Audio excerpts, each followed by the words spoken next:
കരച്ചില സഹിക്കാൻ പറ്റില്ലാത്ത ഞാനൊന്നും മാത്രം. അവർ പറഞ്ഞ ഭയങ്കര കഷ്ടപ്പാടുള്ള ഇതിൽ ജീവിച്ചിരിക്കണം. ബിന്ദു തന്നെ നടന്നു പോന്നെ കാലുമെല്ലാം ഇപ്പം 2 നേരം കൂടി പൈസ വേണ്ടെത്ത അതുകൊണ്ടാന്ന് പറയും. പഴക്കം എൻ്റെ ഉമ്മ കിടന്നത് ആ റൂമിൽ. അന്ന് ഞങ്ങൾക്കറിയാം വളരെ ഇതായിരുന്നു അന്ന്. അപ്പം അത് ഇപ്പം 45 വർഷത്തോളമായി. അപ്പോൾ ഒന്ന് ആലോചിച്ച് നോക്കി. ഓരോ കാര്യം ഓരോരുത്തരും ചെയ്യുന്നത് വളരെ ശ്രദ്ധയോടെ വേണം എന്നതിൻ്റെ ഒരു വലിയ പാഠമാണ്. ആ പാഠത്തിന് ബിന്ദു ഒരു വ്യക്തി പഠിപ്പിക്കാൻ ബിന്ദുവിൻ്റെ ജീവൻ കൊടുക്കേണ്ടി വന്നു എന്നുള്ളത് ഒരു വലിയ ദുഃഖകരമായിട്ടുള്ള. നല്ല പാവപ്പെണ്ണാണ് കേട്ടോ. നമ്മൾക്ക് ഒന്നിച്ച് പഠിച്ച സമയത്തൊക്കെ ഒന്നിച്ചല്ല, ഞങ്ങൾ സ്കൂളിൽ നിന്ന് വന്നതൊക്കെ ഒന്നിച്ചൊക്കെയാണ് വരുന്നത്. അപ്പോഴൊക്കെ നല്ലൊരു വ്യക്തിയാണ്. ഇപ്പോഴത്തെ നമുക്ക് അറിഞ്ഞുകൂടെ എന്ന് വെച്ചാൽ കുറേ നാളായില്ലേ ഞാൻ ഇവിടുന്ന് പോയിട്ട്. അറിഞ്ഞ് ഞാൻ വന്നതാ, ഇന്നലെ അറിഞ്ഞതാ. അപ്പം എൻ്റെ തൊറൂരാണ്, ഇവിടുന്ന് ഞാൻ അറിഞ്ഞു വന്നതാ. അങ്ങോട്ട് പോയതാ. പഠിച്ചതല്ല, താഴെ ഒരു സ്കൂളില് ഇതിലേക്കൂടെ വരുമ്പോ ഞങ്ങൾ ഒന്നിച്ചൊക്കെയാണ് വന്നത്. അവൾ ഇങ്ങോട്ടും പോരും, ഞങ്ങൾ അവിടെ നിൽക്കും. ലാസ്റ്റ് പഠിച്ച സമയത്ത് കണ്ടതാ. അതൊക്കെ ഇപ്പം കണ്ടിട്ടേ ഇല്ല. നമ്മൾ വന്നിട്ടുണ്ടെങ്കിലും പോകുമല്ലോ, എനിക്കൊന്നുമില്ല. കാണിയില്ല. പാവൻ്റെ ഇവരൊക്കെ പറയണ നാത്തൂനും ഒക്കെയാണ് അവർ പറയണ ഭയങ്കര കഷ്ടപ്പാടുള്ള ഇതിൽ ജീവിച്ചിരിക്കുകയാണെന്ന്. അയ്യോ എനിക്കൊന്നും പറയണ്ട. ബിന്ദു ഇന്ന ആളെന്ന് പറഞ്ഞപ്പോഴേ എനിക്ക് പിന്നെ ഭയങ്കര ബുദ്ധി. ഞാൻ ചോറ് കൂടി ഇന്ന് ഉച്ചക്ക് കഴിച്ചു. എൻ്റെ മരുമോള് പറഞ്ഞ് ഫീൽ ചെയ്തിരിക്കുവാണല്ലേന്ന് ഇത് കേട്ടപ്പം. പിന്നെ ഞാൻ ഫോട്ടോ നോക്കിയപ്പോൾ ആ മുഖമൊക്കെ തന്നെ. പക്ഷെ ഇപ്പോഴത്തെ മുഖം കണ്ടിട്ട് സഹിക്കാൻ പറ്റണില്ല. ആരോടും ഒന്നിനും ഇല്ല, പാവമായിരുന്നു. എന്നും അങ്ങോട്ട് നടന്നു പോകും, അല്ല ഓട്ടോയ്ക്ക് പോകും. കാലിന് വേദനയൊക്കെ ഉണ്ടായിരുന്നു. അങ്ങോട്ട് ഓട്ടോയ്ക്ക് പോകും. 2 നേരം കൂടി വരാനുള്ള പൈസ ഇല്ലെന്നും പറഞ്ഞ് ഇങ്ങോട്ട് നടന്നൊക്കെ വരുമായിരുന്നു. പാവം മനുഷ്യൻ. ഇങ്ങോട്ട് നടന്നു പോരും. അപ്പം ഞാൻ ചോദിച്ച് ബിന്ദു തന്നെ നടന്നു പോന്നെ കാലുമെല്ലാം ഇപ്പം 2 നേരം കൂടി പൈസ വേണ്ടെത്ത അതുകൊണ്ടാന്ന് പറയും. മഴയാണേലും വെയിലാണേലും നടന്ന് ഒക്കെ പോകും ഉണ്ടായിരുന്നു. അവരുടെ വീട് കണ്ടാലറിയാമല്ലോ. ആ പുള്ളിക്ക് വല്ലപ്പോഴൊക്കെ ഒരു പണിയുള്ളു. പിന്നെ ആ കുഞ്ഞുങ്ങളെ പഠിപ്പിക്കണൊക്കെ ഇവളാണ് ലോൺ എടുത്തും ഒക്കെ എടുത്തൊക്കെ പഠിപ്പിക്കണൊക്കെ. അയ്യോ ഞാൻ ഭയങ്കര കരച്ചിലായിരുന്നു ടി വിയിൽ ഇത് കണ്ടപ്പോഴേ. ശരിക്കും പറഞ്ഞാൽ നമ്മുടെ സർക്കാരിന്റെയും അവരുടെയൊക്കെ കുഴപ്പം കൊണ്ട് അവരുടെയൊക്കെ എത്രയോ കാലം പഴക്കമുള്ളത് അതൊക്കെ. എന്നിട്ടും 45 വർഷത്തോളമായി ആ റൂമില്. അപ്പൊ എൻ്റെ ഉമ്മ അപ്പോൾ ഒരു 80-90 വയസ്സ് പഴക്കം. എൻ്റെ ഉമ്മ കിടന്നത് ആ റൂമില്. അന്ന് ഞങ്ങൾക്കറിയാം വളരെ ഇതായിരുന്നു അന്ന്. അപ്പൊ അത് ഇപ്പൊ 45 വർഷത്തോളമായി. അപ്പൊ ഒന്ന് ആലോചിച്ച് നോക്കി. അവിടെ എന്തെങ്കിലും ചെയ്താൽ പോരായിരുന്നോ? ആ പെങ്കൊച്ചിന്ന് ജീവിച്ചിരിക്കലായിരുന്നോ? അതൊക്കെ ഭയങ്കര ഒരു സങ്കടമായിപ്പോയ കൊച്ചിൻ്റെ മരണം. ഞാൻ കുഞ്ഞുങ്ങൾക്ക് ആരുണ്ട്? മോള് നേഴ്സിങ്ങിനാന്ന് തോന്നണ.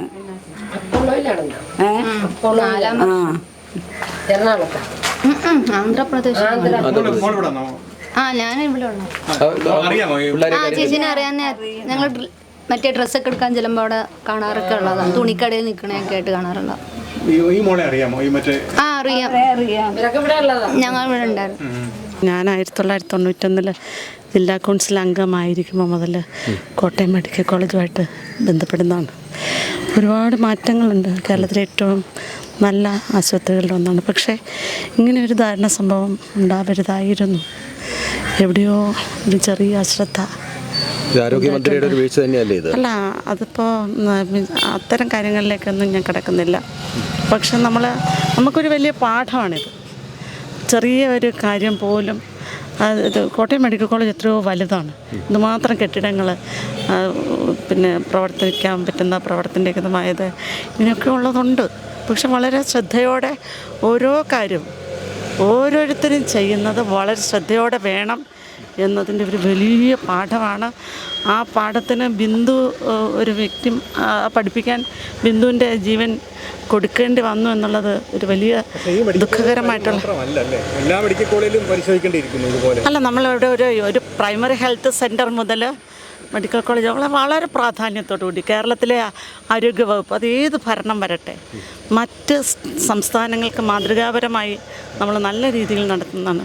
അപ്പം ഞാൻ പറഞ്ഞ 91 മുതൽ 2025 വരെ കോട്ടയം മെഡിക്കൽ കോളേജ് ഇപ്പം ഞാൻ താമസിക്കുന്നതാണേലും 4 കിലോമീറ്റർ അപ്പുറത്താണ്. പക്ഷേ അവിടെ എല്ലാ ഒരു 2 ആഴ്ച കൂടുമ്പോൾ പോകുന്ന ആൾക്കാർ ഞങ്ങളൊക്കെ. പക്ഷേ ഇത്തരമൊരു ദാരുണമായിട്ടുള്ളൊരു സംഭവം അവിടെ ഉണ്ടായതിൽ വലിയ വേദനയുണ്ട്. അവിടെയുള്ള നല്ല എല്ലാ പ്രവർത്തനങ്ങളെയും കാറ്റിൽ പറത്തുന്ന രീതിയിലേക്ക് ഈ ഒരു സംഭവം വരികയും അത് അങ്ങനെ ഒരിക്കലും സംഭവിക്കരുതാത്തതായിരുന്നു. വലിയ ഒരു വിഷമമാണ്, വലിയൊരു പാഠമാണെന്നാണ് എനിക്ക് പറയാനുള്ളത്. വിമർശനത്തിൽ ഉപരിയായിട്ട് അത് കണ്ട് മുന്നോട്ട് പോകണം. ജീവൻ നഷ്ടപ്പെട്ടതിൽ എല്ലാവരും ഉത്തരവാദികളാണ്. ശരിക്കും പറഞ്ഞാൽ അങ്ങനെയല്ലേ?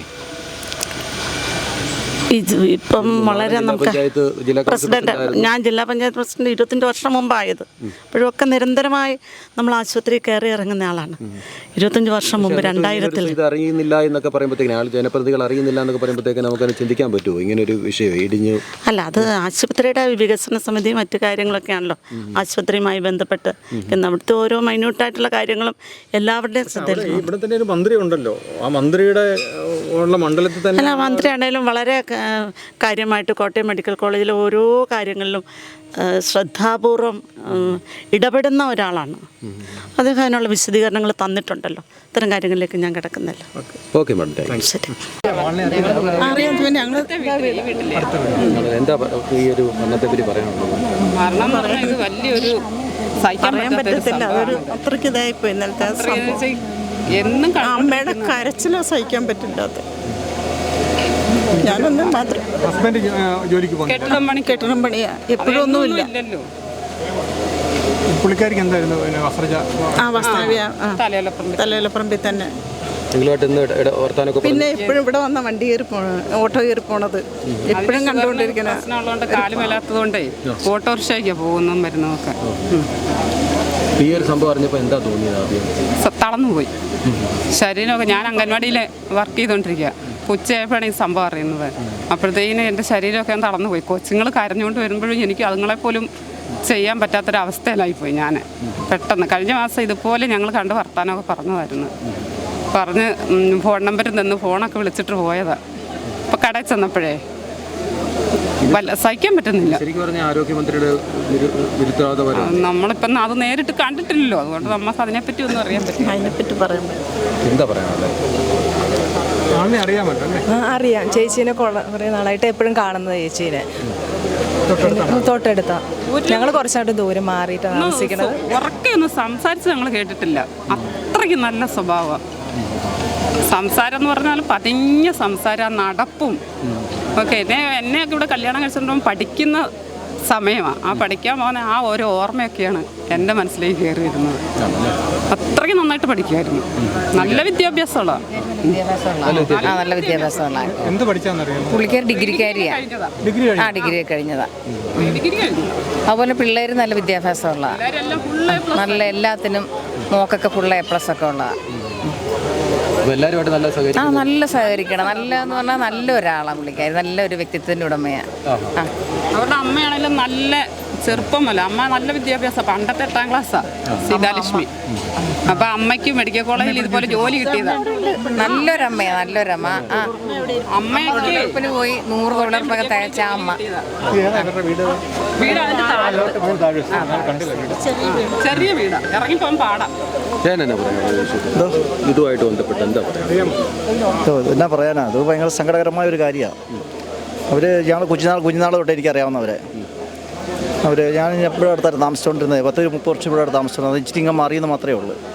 ഇപ്പം നല്ല ഒരു ആരോടും അധികം ഒരു സംസാരമോ അതൊന്നുമില്ലാതെ ഒരു നിഷ്കളങ്കമായ ഒരു സ്ത്രീത്വത്തിൻ്റെ ഉടമയാറ്റാവും. തീർച്ചയായിട്ടും ഒരു നല്ല ഒരു സ്ത്രീയാണ്.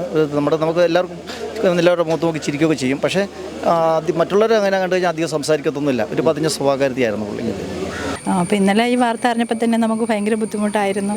അപ്പോൾ നമ്മുടെ ആരോഗ്യമന്ത്രി വീണ ജോർജിൻ്റെ പ്രസ്താവന, അതുപോലെ തന്നെ നമ്മുടെ മന്ത്രി വാസവൻ്റെ പ്രസ്താവനയൊക്കെ വളരെ ദയനീയമായിട്ടാണ് നമുക്ക് തോന്നിയത്. ആ ഒരാൾ ആ കെട്ടിടത്തിൽ ഇല്ല എന്ന് തന്നെയാണ് അവർ തർപ്പിച്ച് പറഞ്ഞിരുന്നത്. 2 മണിക്കൂറിന് ശേഷമാണ് ആളെ കണ്ടെത്താൻ പറ്റിയത്. അപ്പോൾ വളരെ ദുഃഖം. ഞങ്ങൾ മറവന്തുരുത്ത് പഞ്ചായത്തിലെ ഇത് സർക്കാരിൻ്റെ ശരിക്കുള്ള ഒരു അനാസ്ഥ തന്നെയാണ്. ഇത് വേണ്ടപ്പെട്ട ഉദ്യോഗസ്ഥർ പറഞ്ഞതെന്ന് പറഞ്ഞാൽ അതിനകത്ത് ആരും ഇല്ലെന്നുള്ളതാണ്. അപ്പോൾ ശരിക്കും മന്ത്രിയുടെ അല്ലെങ്കിൽ ആ ഈ ഭരണകൂടത്തിൻ്റെ ഒരു വീഴ്ച തന്നെയാണ് ഇത് അല്ലേ? പക്ഷേ അവിടെ ഉപയോഗിച്ചുകൊണ്ടിരുന്നതാണെന്നാണ് പറയുന്നത്. കാരണം വെള്ളമൊക്കെ ഉണ്ടായിരുന്നു എന്നൊക്കെ പറയുന്നുണ്ട്. അതെ, അൺഫിറ്റായ കെട്ടിടമാണെങ്കിൽ അവിടെ വെളിച്ചമുണ്ടായിരുന്നു, വെള്ളമുണ്ട്, ഇതെല്ലാം ഉണ്ട്. അപ്പോൾ അങ്ങനെ ഒരു സാഹചര്യത്തിൽ അവിടെ ഒരു നിരോധിത മേഖല അങ്ങനെ എന്തെങ്കിലും വെക്കേണ്ടതായിരുന്നല്ലേ? അതൊക്കെ അധികാരികളുടെ ശ്രദ്ധക്കുറവാണ്. ഒരു കുടുംബത്തിൻ്റെ അത്താണിയാണ് നഷ്ടപ്പെട്ടിരിക്കുന്ന അനാസ്ഥ മൂലം. ഇപ്പോൾ കുട്ടികളെയൊക്കെ കഷ്ടപ്പെട്ട് പഠിപ്പിച്ചത് ഈ ഒരു അമ്മയുടെ കഠിന പ്രയത്നത്തിൻ്റെ ഭാഗമായിട്ടാണ്. ആ ഒരു വിഷമമാണ് സമൂഹത്തിനെ ഏറ്റവും കൂടുതൽ ദുഃഖിപ്പിക്കുന്നത്. ഞാൻ മറവന്തുരുത്ത് മണ്ഡലം കോൺഗ്രസിൻ്റെ പ്രസിഡന്റ് മോഹൻ കെ തോട്ടൂറാണ്. ഇത് തികഞ്ഞ ഒരു അരാജകത്വം എന്ന് വേണം പറയാൻ. കാരണം ഈ 68 വർഷങ്ങൾക്ക് മുമ്പുള്ളൊരു കെട്ടിടം പൊളിച്ചു നീക്കുകയോ അല്ലെങ്കിൽ അടച്ചിടുകയോ ചെയ്യേണ്ടതായിരുന്നു. അപ്പോൾ ആരോഗ്യവകുപ്പിൻ്റെ വലിയൊരു പിടിപ്പുകേടാണിത്. ആരോഗ്യവകുപ്പ് മന്ത്രിയുടെ ഏറ്റവും പിടിപ്പുകേടാണ്. മുഖ്യമന്ത്രി പിണറായി വിജയനും ഇതിനകത്ത് പങ്കുണ്ടെന്ന് പറയാതിരിക്കാൻ പറ്റില്ല. കാരണം ഇത് വലിയൊരു പ്രശ്നമാണല്ലോ. ഒരു കൂട്ടിരിപ്പുകാരി, ഒരു രോഗിയുടെ കൂട്ടിരിക്കുന്ന ഒരു അമ്മ, അവർ ഇത്രയും ഒരു അപകടസ്ഥിതി കാരണം ഇപ്പം 2.5 മണിക്കൂറോളം അതിനടി കിടക്കുക എന്ന് പറയുന്നത് വലിയൊരു പ്രശ്നമാണ്. എത്രയും പെട്ടെന്ന് തന്നെ ഡോക്ടർമാർക്ക് അല്ലെങ്കിൽ ബന്ധപ്പെട്ട ഉദ്യോഗസ്ഥന്മാർക്ക് ഒരു വണ്ടി അല്ലെങ്കിൽ ഒരു JCB ഏർപ്പാടാക്കി അവിടെ നിന്ന് അവരെ രക്ഷിക്കാനുള്ള ഒരു സമയം ഉണ്ടായിരുന്നു. പക്ഷേ 2.5 മണിക്കൂർ ഗവൺമെൻറ് വലിയൊരു അനാസ്ഥ തന്നെയാണ്. ആരോഗ്യത്തിൻ്റെ വലിയ പിടിപ്പുകേടാണെന്നാണ് എനിക്കിതിനകത്ത് പറയാനുള്ളത്. ഒരു കുടുംബത്തിൻ്റെ ഒരു അത്താണി, അവരുടെ 2 മക്കളെ കണ്ടുണ്ട് അവർക്ക് എന്നാണ് എനിക്ക് തോന്നുന്നത്. 2 മക്കൾ. അപ്പോൾ വീണ ജോർജിൻ്റെ ഹസ്ബൻഡ് ഒരു പ്രൈവറ്റ് ഹോസ്പിറ്റലിൻ്റെ ഡയറക്ടറാണ്. ഈ പ്രൈവറ്റ് ഹോസ്പിറ്റലിൻ്റെ ലോബിയെ സഹായിക്കാൻ വേണ്ടിയാണോ ഈ ഇങ്ങനെ അനാസ്ഥകൾ ഇങ്ങനെ ഗവൺമെൻറ്? അതും നമുക്ക് പറയാതിരിക്കാൻ പറ്റില്ല. അത്തരം പ്രശ്നങ്ങളും ഇതിൻ്റെ പിന്നിലുണ്ട്. അത് വലിയൊരു വിഷയം തന്നെയാണിത്. പല ഈ അടുത്തുള്ള ഹോസ്പിറ്റലിൽ സഹായിക്കാൻ വേണ്ടിയുള്ള സംവിധാനങ്ങളൊക്കെ ഉണ്ട്. ഇപ്പം തന്നെ വേറെ മെഡിക്കൽ കോളേജിൽ നമ്മൾ കണ്ടില്ലേ എലി കരണ്ട് തിന്നെന്ന് നമ്മൾ വായിച്ചാണ് മെഡിക്കൽ കോളേജിലെ ഒരു വിഷയങ്ങൾ കോഴിക്കോട്. അപ്പോൾ അത്തരം അത് ഗവൺമെൻറ് വലിയ പിടിപ്പുകേടാണ്. ആരോഗ്യത്തിൻ്റെ ഏറ്റവും വലിയ പിടിപ്പുകേടാണ് ഇത്തരം സംഭവങ്ങളുണ്ടായത്. ഇതൊരിക്കലും ആവർത്തിക്കരുത്. ഇത്തരം സംഭവങ്ങൾ ഒരിക്കലും ആവർത്തിക്കരുതെന്നാണ് എനിക്ക് പറയാനുള്ളത്. കൂടുതൽ വാർത്തകളും വിശേഷങ്ങളും നിങ്ങൾക്ക് ലഭിക്കാൻ കേരളീയം ന്യൂസ് സബ്സ്ക്രൈബ് ചെയ്യുക. കൂടെ ബെൽ ബട്ടണും അമർത്തുക.